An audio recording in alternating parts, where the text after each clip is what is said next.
So I think when looking at our world today, one question we have to ask is, along with the question what went wrong, is whose responsibility is it? Now, a lot of people point to Jews because the Jews have obviously been overrepresented in pretty much every leftist movement, every modernist movement, and just in power in general. And I think that's true. Another group that a lot of people point to is Anglos, simply because Anglo countries, especially the US and UK, have just been disproportionately powerful on the world scene ever since, really ever since the early 20th century. And that, like with great power comes great responsibilities. So, like, if the state of the world today is bad, then you have to look at the people who run the world, the people who have the most power, and ask, are they responsible for it? And in terms of the state of Western civilization today, I think that, like, honestly, like, there's a lot of the problems we have today might have been, to some extent, could have happened regardless of who is in power. Like, okay, maybe not if Hitler had won World War II. I think then we'd have a very different world. But, like, let's say, for instance, if it had been the French rather than the British who had won at the Game of Thrones of European power. If the French had conquered North America, if Napoleon had won the war, if all these things had happened differently, maybe we'd see many of the same outcomes because France was flirting with liberalism plenty also. With the French Revolution and all. So, and furthermore, even like Germany, for instance, let's say if Hitler hadn't risen to power, but Weimar Germany had become the dominant power, like they might have promoted a lot of aspects of liberalism too. However, regardless of liberalism as a whole, like it's entirely possible that liberalism as a whole was going to become the dominant ideology regardless of which country's in power. Maybe not. Maybe it is a uniquely Anglo thing because after all, Anglos do tend to pride themselves on liberalism and on democracy. Like when they say things like, "Oh, we never could have had a Hitler," in the UK. Well, they had Mosley. He didn't come to power, but he could have potentially. But nonetheless, okay, like when they pride themselves about these things, then it's like, okay, but if you're going to pride yourself as being the most liberal country, the most democratic country, or or civilization or group of countries, like when you look at US, UK, Canada, Australia, and New Zealand combined, like the Anglosphere, if you're going to pride yourselves as being the most liberal and the most democratic, then you also have to take responsibility for the failures of liberalism and democracy. And if liberalism and democracy are indeed failed ideologies, then we have to concede that maybe part of the problem is Anglo power in general. Because the Anglosphere has seen itself as so intrinsically tied with these ideologies. Now, that being said, even if you were to argue that liberalism as a whole and democracy as a whole are not exclusive to Anglo countries, because as I said, it's true, the French definitely have promoted these ideologies a fair amount too. The Germans, and to a lesser extent, but again, they really went away from it when they elected Hitler. Same with like the Russians flirted with some aspects of sexual liberalism and things like that during the early stages of the Soviet Union. And then they really went away from it, though, as the Soviet Union progressed. But regardless, I think there are certain other trends, like certain specific things that are distinctly Anglo-American problems and like Anglosphere problems, but more specifically, I would say American problems. And I think we have to acknowledge that. Now, the first things first, when talking about the difference between America and the Anglosphere, I will say I think there's a lot of problems that are uniquely American, but at the same time, I don't think any country other than the UK could have given birth to America. Like, I think what America is essentially many of the traits of the UK taken to their logical extreme. Like, for instance, the UK has always been the most individualistic country in Europe. It's also been the country that has disdained city living the most because there was a history. James Howard Kunstler talks about this a lot in his books. of the aristocracy and the upper middle class in the UK disdaining city life and preferring country life and sort of like living on these manors with large lawns and things like that out in the countryside. So you can kind of see how like suburbanism, car culture, individualism as a whole, capitalism, like hyper capitalism, free market capitalism, like the UK was always more predisposed toward these things than the rest of Europe, but America took it to a much further extreme to the point where the UK today seems more like continental Europe than like the United States because the United States has gone so far in that regard. But nonetheless, I think the UK still goes further than Europe as a whole. And I think there is a reason why they were the country that gave birth to America and why no other European country could have. So that being said, let's dive into like what I think are some of the problems that are unique to like an Anglo unique to the Anglosphere and specifically America and also are the product of an Anglo-American dominated world. Firstly, mega corporations having so much power. Like I think that is definitely an American thing. And I don't think that would necessarily be the case if a continental European nation had become the dominant world power. Like this idea that corporations should have such free reign to the point of like where you see like big pharmaceutical corporations and other corporations having just ridiculous amounts of power across the entire globe.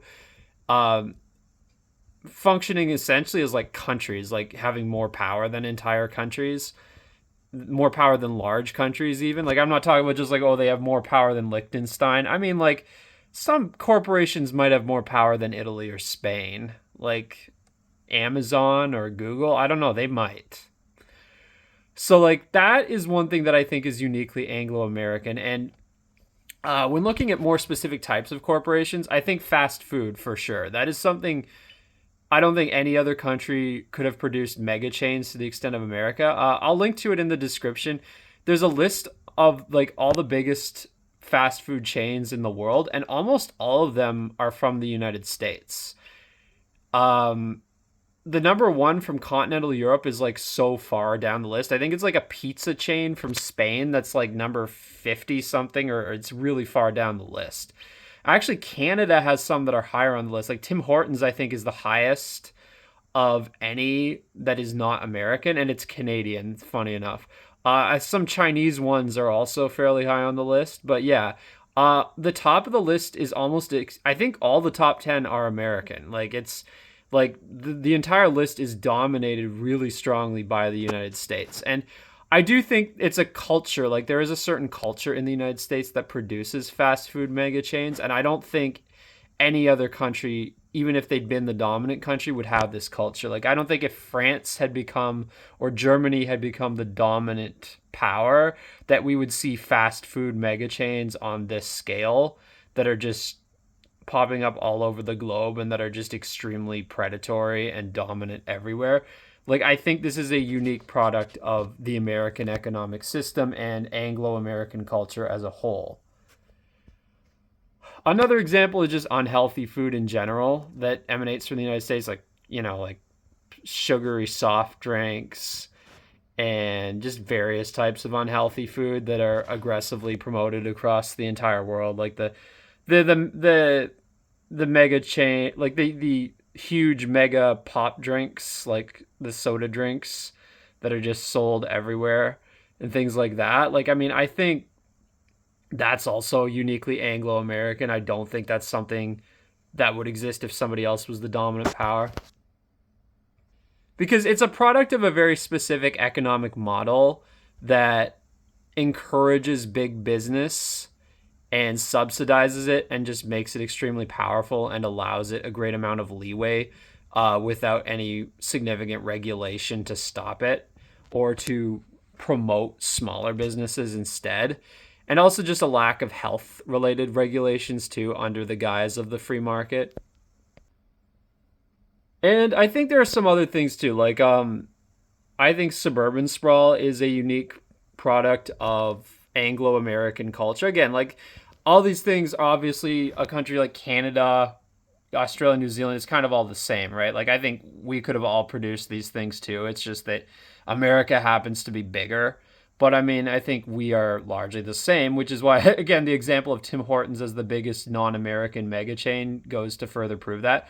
Also, the fact that like when you look at what countries have the most McDonald's per capita, I believe it's Canada, U.S., Australia, and New Zealand. Four countries that are all Anglo diaspora societies. They're also like car dependent and suburbanized societies. And that brings me to the next thing, which is yes, car dependence in suburbia. I think these are uniquely Anglo in the sense of how far they went, in the sense of like them being a manifestation of the ideology of individualism, like this idea that like you have to be an autonomous individual. Your house can't touch another person's house. It can't be even near another person's house. You have to have an autonomous vehicle. Like this whole obsession with the individual and individualism, regardless of what kind of society it creates, regardless of the physical ugliness that it creates in society through all this hideous endless sprawl and atomization. And I think that's another outgrowth of the Anglo American mentality. And I think we do see it in the UK to some extent too, because the UK has, although it has far better rail service than any other Anglo country, in the mid to late 20th century, which is, of course, the same time period when all this suburbanization and car culture was taking place in North America, the UK defunded a great deal of its railway networks and privatized a great deal of its railway network, which resulted in many rail lines being closed to passenger traffic. And like the rail system in the UK, while it's good by the standards of an Anglo country, it's significantly less than what it used to be decades ago. And the UK has been promoting cars at the expense of public transit basically since World War II. Not to the same extent as North America, but still, I would say to a greater extent than continental Europe. So I would say those are also things that are kind of uniquely Anglo in the sense that I feel like they would never have gone so far if any other power had been the dominant power. Another example is um, tall skyscrapers. Like I really think that is a product of the Anglo-American economic model and culture, and we probably wouldn't have all these like tall glass skyscrapers everywhere if that hadn't first been popularized by the dominant Anglosphere. Now, if we want to look at examples, those are some examples that I would say are overwhelmingly negative. But if we want to look at some examples that might be a bit more mixed, like in the sense of like maybe this is a good thing we have to thank them for. I mean, I do think it's possible that the Anglo-American model does drive technological innovation faster. Although then again, the Nazi German model might have been the fastest at all, the fastest of anyone. But I mean, like compared to the present day Western European model, it's possible the Anglo-American model does drive technological innovation faster. It's also possible that the Anglo-American model, there are certain things that just couldn't exist without it. Like I think like big budget movies and TV shows, like really big stuff like say like Game of Thrones, Star Wars, Lord of the Rings, Dune, like could that sort of thing exist under any other economic model or under any if any other country had been the dominant power? Maybe not, you know? So it's like there are trade-offs. I'm not going to pretend there are no trade-offs here. But at the end of the day, I mean, I do think there's a lot of problems in the world today that are the result of the Anglo-American economic model and just the general culture of individualism, free market capitalism, and other such ideologies that have emulated from the Anglosphere. And I do think, yes, we are living in an Anglo world today. Like, we're living in a Jewish world today, too, in many ways, but I think it's a bit of both. And like for better or worse, as I said, with great power comes great responsibility. So I do think the Anglosphere needs to take responsibility for much of the state of the world as it is today.